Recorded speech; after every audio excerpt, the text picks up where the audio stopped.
This is my 2005 Ford Focus. I bought this car in November of 2010 and she had 125,000 miles on it. Right now it's coming up on 100 or 200,000 in about 1,000 miles. Anyway, I bought this car completely stock. It's been my constant companion. Um, I've had other cars. I still have other cars that are newer, that are nicer, but I always just come back to this one. I love this car. The wheels I found on a Craigslist ad, or not a Craigslist ad, a marketplace ad. I found the SAP bumper, which came on certain ST Focuses, and that included the matching headlights, the color match grille, the large turn signals, and that. I also, yes, the giant spoiler. I grew up in the 90s, and that was just what the thing was back then. Touring cars from the United States, Britain, Germany, a lot of four-door cars, and they all lowered, big wheels, giant spoiler. I just love that aesthetic. So this car, her name is Scarlet, and the reason I picked that was I just remember when I was a kid and having this giant box of Crayola crayons that my grandma had picked out for me, and I remember one being Scarlet Red. And of course, seeing the color of this car just brought me back to that time, and Scarlet just seemed fitting. So there you have it. That is the origin story. So being a car guy, yet never having enough money to do all the things that I wanted to do, I just had to do the things I could. So I shouldn't say the first thing I did. I have this aluminum valve cover, which came off of a 2004 Ford Focus with a 2.3 engine. I took that off and painted it with some high temperature paint. I also have the obligatory cone filter with an adapter to the stock throttle body. And aside from that, not too much else different. I did do a MagnaFlow muffler, not a full exhaust, because again, on the budget. But it still holds up and sounds pretty good to this day. These mods are all in excess of probably 10 years old, 10 to 15 years old, and I just want to keep progressing and doing what I can. With that said, I have obtained a 2.5 liter engine out of a 2013 Ford Fusion, and that requires it will bolt in with some simple up. You have to change to borrow from the 2.3 motor again, and among those things, the valve cover so that you can retain the dipstick tube on the outside. The Fusion engine goes through the valve cover, so that doesn't work for us. You also need to get the timing cover, because the timing cover sits a couple inches too high. The deck height is different on the 2.5 compared to the 2.0. Now, the 2.0 timing cover won't work because it sits too low. That is where the 2.3 comes in. It is a mid mount, so the angle is just right so that it will bolt up to the chassis. In the United States, the Focus came out in 2000, where it was 99 in England, UK, and Europe. And in 2005, the same year this car is, had a minor facelift to what they call the 1.5 in America. The European versions looked very different, and That being said, when they did that upgrade, the dash came in a very plain Jane, just flat, dull, ordinary shape, which I didn't like. It just didn't really seem fitting. And honestly, the front of it, I preferred the original as well. It was more angular, it was more new edge like it was supposed to be.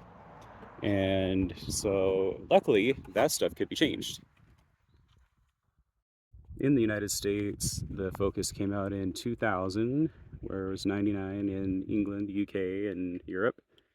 And in 2005, the same year this car is, had a minor facelift to what they call the 1.5 in America. The European versions looked very different. That being said, when they did that upgrade, the dash came in a very plain Jane, just flat, dull, ordinary shape, which I didn't like. It just didn't really seem fitting. And honestly, the front of it, I preferred the original as well. It was more angular, it was more new edge like it was supposed to be. And so luckily that stuff could be changed. So by changing the crash bar, you are able to swap in the very first version of the dash. While this is all great and good, first of all, the silver is okay, but I prefer the black. I'm still on the lookout for a black dash. I have changed the door panels to black. The donor car that those came out of, the dash was in very bad shape. So I also have, going back to the ST model, I have the ST instrument panel with the silver grayish outline where the rest were black, and it also came with a tack, which most of the cars didn't. So for the mileage isn't reading quite right. It's off by about 30,000 miles, but rest assured, this car is coming up on 200,000 miles. The rest of the inside, the seats, I also replaced. Everything was tan in this car. It was a swap that would do for now, but I prefer the SVT interior, so I've always been on the lookout for one of those. Maybe someday that will happen.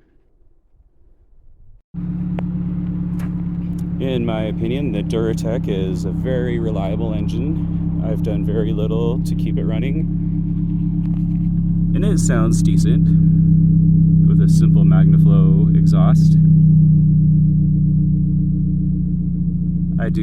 It is just a welded into the stock diameter piping, and I do want to replace it with an FS Works race exhaust, which is, I believe, 2.5 inch all the way from the cat, and has a MagnaFlow type muffler. Alright, and here's the motor that we're talking about. For it. Came out of a 2013 Ford Fusion. Looking at it from outside, looks exactly the same. I think even the manifold might be the same. The difference being this is a drive-by-wire car, and my Focus is a drive-by-cable. What that means is a number of options. One, and the way I would like to go, there is an adapter plate that will fit right here. You pull off the drive-by-wire throttle body, put on the adapter, and then put in the stock throttle body, and that will take care of that. So we look down here, you can see 2.5 liter. Aside from that, again, we've got the valve cover we changed because dipstick goes through the head. We need to change this timing cover because right here, this passenger side mount, the deck height is taller, so that puts the mount up in a different position, and that won't work. The motor will be angled, and that is no good. Lastly, we change out the oil pan. Right behind this is a balance shaft, and on the stock or the 2.0 and 2.3 they do not have it. That means that this oil pan is too big and it will not fit at the cross member. So we replace that. We remove the balance shaft. There's a delete kit by Massive that I'm going to be using to block off the oil feed for it. Change the oil pickup, which I have all of this stuff ready to go. And the last thing that means that I'm waiting, well, aside from the throttle body adapter, we also need to get a flywheel, which I'm going to get a single mass to replace the dual mass flywheel, which I currently have on my vehicle and comes stock, because they can get issues over time, which currently mine has as well. Back on the subject of the intake manifold, the other option that you can do is with your 2.0 or 2.3, and they have 2.3s with different different runners that actually can be helpful for torque. There is an adapter that goes between the intake and the head as a reducer that ideally you want more airflow going in, but that is another way to fix the problem. Another item that I would like to change, which has caused me problems on my current setup, is this thermostat housing that is plastic, which over time can warp and it can cause the thermostat to stick open, or if you're really unlucky, to stick closed.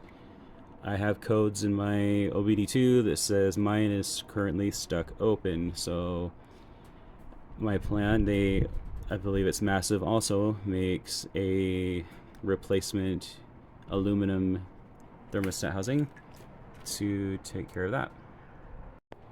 Yet another obstacle on the Ford Fusion engine is the variable cam timing, which my car does not have. Once again, there is an adapter plate that you can remove this sensor and block it off inside of the head, or I'm told you can also just run it the way it is and there would be obviously nothing to plug it into. We'll see how that problem presents itself when we get there. Another thing, to a side note on this passenger motor mount, this has 3 bolts, whereas on mine it has 2, so probably just another reason why to change the timing cover.